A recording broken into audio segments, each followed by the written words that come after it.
Hey there, grumpy old fart here. Wet my whistle a little bit before I get started. Okay, I'm doing Starfleet Battles Tactics videos because Starfleet Battles is a wonderful game. It's hours and hours of enjoyment, and it makes you smarter to play. It increases your intelligence. The more you think, the smarter you get. Starfleet Battles makes you think. It is a wonderful game. It's fun. Hours of fun for you and your friends and your family. I highly recommend it. This is not a kid's game. This game is for people with intelligence. This game is for people who... This game is not for the weak-minded. You can't just drive over and shoot people. You're going to lose every game. It's fun to play even if you lose, but the point is to win, right? This is one of my rule books. Yeah, there's 3. Yeah. This one is dealing with sections A through M, and it talks about all the equipment that you can use and things like that.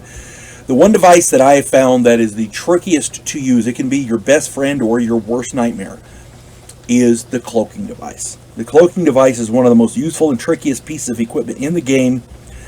It was developed by the Romulans and then later copied by Orion pirates and others.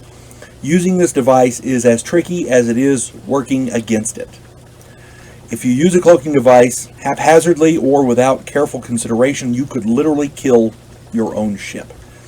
I suggest you read through the section on the cloaking device very, very thoroughly. The section in my book is G13, or G rather. Yeah, G13, excuse me, is the cloaking device.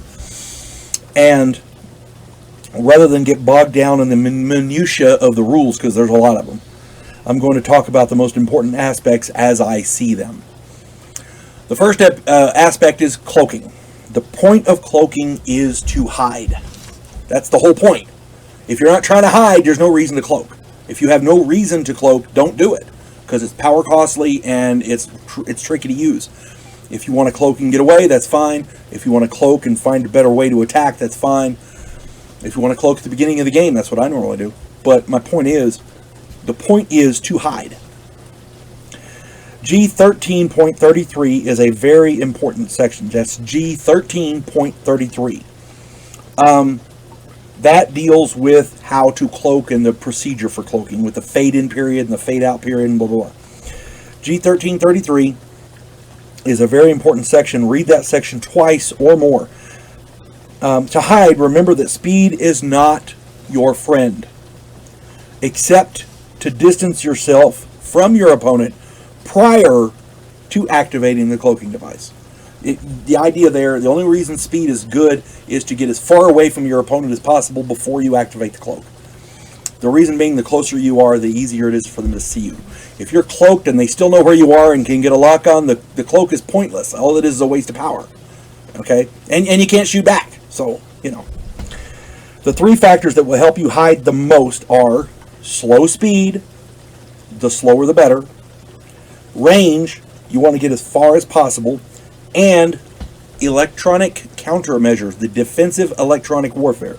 And you want to put as much in there as you can afford. If you can put 6, the maximum, that's what you want to do. For an example, at range 5, speed 3, with no ECM shift, the chance of somebody retaining a lock onto you and being able to shoot at you effectively is 1. So if they roll a d6 and get a 1, they can still shoot at you. They've got lock on. The cloaking device doesn't make it look like you vanished. What it does is it hides you. They still know you're there. They still know generally where you are. But there's no... They don't have a lock on, and firing weapons is at best problematic. So, detecting a cloaked ship is very, very hard. You want to get as close as possible. You want to use as much electronic countermeasures, the offensive electronic warfare, as possible. And you want to roll really good on a d6. That's your chance right there. I'm going to go through an example here. Say you're running from somebody and you want to cloak. You can, and the best speed you got can get you range 7 from them. So at range 7, the range factor shift is 1. Okay, so what we do is we start with the sensor rating of their ship. If it hasn't been damaged, it's generally a 6. Taking 1 off for the range factor is 0, or is 1, so it makes it a 5. Electronic warfare. If as you're cloaking, if you have between 4 and 6, the shift is going to be 2. But if he has electronic countermeasures, it'll negate some of that. So let's say you have 6 and he has 3. That means in offensive. So you have 6 in defensive, he has 3 in offensive. That's going to be a shift of 1. Now, you don't want to stay in one spot. You don't want to stay in the exact spot where you're cloaking. You want to be able to move at least a little bit. So say you're doing speed 3. That will allow you a number of different hexes you could be in. They can't effectively plot where to transport transporter bombs or whatever. You want to be able to move a little bit. So now if you want to stay in the same hex as you're at while you cloak, speed 0 will take 2 off of this. So it's effective. The problem is they know right where you are and they can transport a buttload of transporter bombs there, and then you're screwed when you do move. So you want to be able to move a little bit. So say you want to move speed 3. That's going to be a shift of 0. So we're still at 4. Now the cloaking device, the effect of the cloaking device is to subtract 4 from that.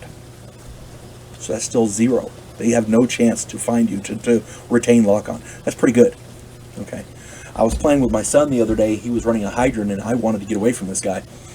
And I want to say he needed to roll a 1 or a 2 to retain lock-on to me, because I was going too fast the previous turn to slow down to 0 or 1 or 4.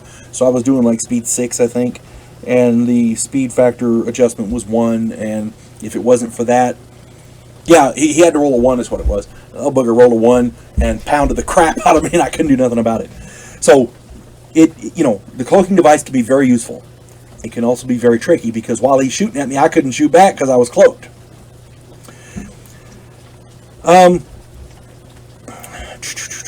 In the previous example, the one that I gave earlier, range 5, speed 3 with no electronic warfare shift, the chance was 1.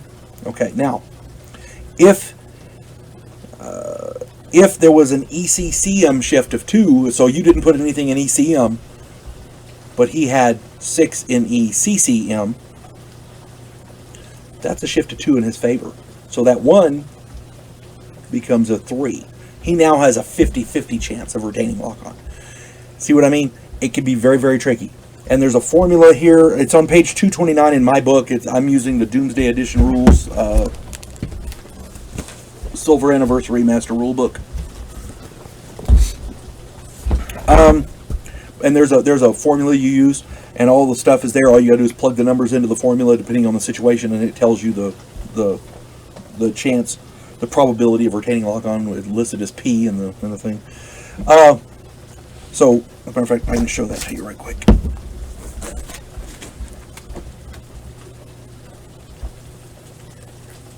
See, it's got it all there. And the idea being, you want to not let them have lock-on to you. That's the whole point of cloaking. Once a cloaked ship decloaks, you want to stay as close as possible. If you're fighting a cloaked vessel and they decloak, you want to stay right on them. Use as much ECCM as possible and pound him with whatever firepower you can. And I mean really pour it on. Use staggered salvos after the initial alpha strike. The initial alpha strike drops the shield, it does some damage. After that, use staggered salvos. The reason being, you eliminate more weapons and power, which will keep him from cloaking. Excuse me. You want to kill any cloaked vessel as soon as possible. You want to keep note of the fade in, fade out period. There's a point where he decloaks.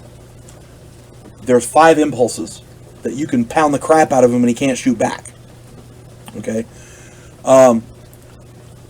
The fade out period is the same way. Once he activates the cloaking device, there's a 5 impulse fade out period. It's the same way. And during that time, he's pretty vulnerable, and you still have a pretty decent lock on. One last thing: not all ships cloak well. There are some ships that are designed to be used with the cloaking device. The Warbird, the War Eagle's not bad, but the Warbird specifically, it cloaks for 1. It has 6 impulse, and 1 of it cloaks, so that's 5 more. You can only use 1 for movement, so you got 4 more to arm your plasma weapon or whatever, and you have 6 battery points. Now that's the Warbird. The Warbird Plus, you get 3 extra APR and some phasers and like that. But that old impulse drive Warbird is what the cloak was originally designed for. So it's a good ship, barring the fact that its maximum speed is 1, and you know, it's still a pretty good ship. What you want to do is find a ship that can cloak, maneuver, and arm weapons. Some ships require a bunch of power to cloak, while others require less. The Romulan KR, for example, it's a Klingon ship modified to use Romulan weaponry. The Romulan KR has 30 warp, and it requires 20 points of power to cloak. It's not a very effective cloaking device. It works, but again, you know, it's iffy. What I do when I'm running that ship is, because I have multiple plasma weapons to arm, I'll stay cloaked and try to time it so that on the 3rd turn of arming of the plasma torpedoes, I can drop my cloak and divert that power directly to the plasma weapons, and that way I've got him. I can fire and blah blah blah. Because trying to stay cloaked and arm weapons, and some of these Romulan ships, the power curve isn't real good. I'm just saying. If the ship you're running cloaks for an expensive power cost, you may want to consider using it initially to gain a decisive strike, and then refrain from using it. If you put power into a cloaking device and they still retain lock-on, the cloak is useless and it's wasting power. If the cloaking device takes a lot of power, that's a lot of power wasted. Okay, I'm just saying. So read through the section carefully on cloaking devices, and if you get a chance to try them out, do so. There's different ways that the game allows you to do cloaking devices. One where you're still on the board, one with hidden movement. The hidden movement one is the one we use, and you have to be very, very careful, because you got to be precise as to what hex you're moving into, the facing, the whole 9 yards. And you have to be able to account for every hex that you moved. The reason and if you're using hidden movement, you generally have to have another player who's not playing, who knows where you are, and knows where your enemy has dropped their mines and transporter bombs. That's the only way it can be fair. Hidden movement, I found, works much better, but again, you have to have that neutral referee running the impulse charts. Okay, that way he can tell where the mines are and blah blah blah blah. Now, that being said, if it's just 2 people playing, like my son and I'm not going to cheat my son. So, you know, he tells me where he transports the stuff to, and if I hit it, you know. And I plot, the way I do that is I plot ahead how far I'm going, and if I move to this hex, then that hex, then that hex, and I turn and move to that hex and that hex and that hex. That's how I plot my movement. If at any point he transport mines or transporter bombs to one of those hexes that I'm in, if I'm still in that hex, I get zotted. Okay. A lot of players will have to do that if it's a small game with just 2 players.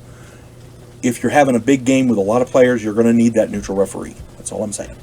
So anyway, I hope this finds everybody well, and I hope you enjoyed playing Starfleet Battles.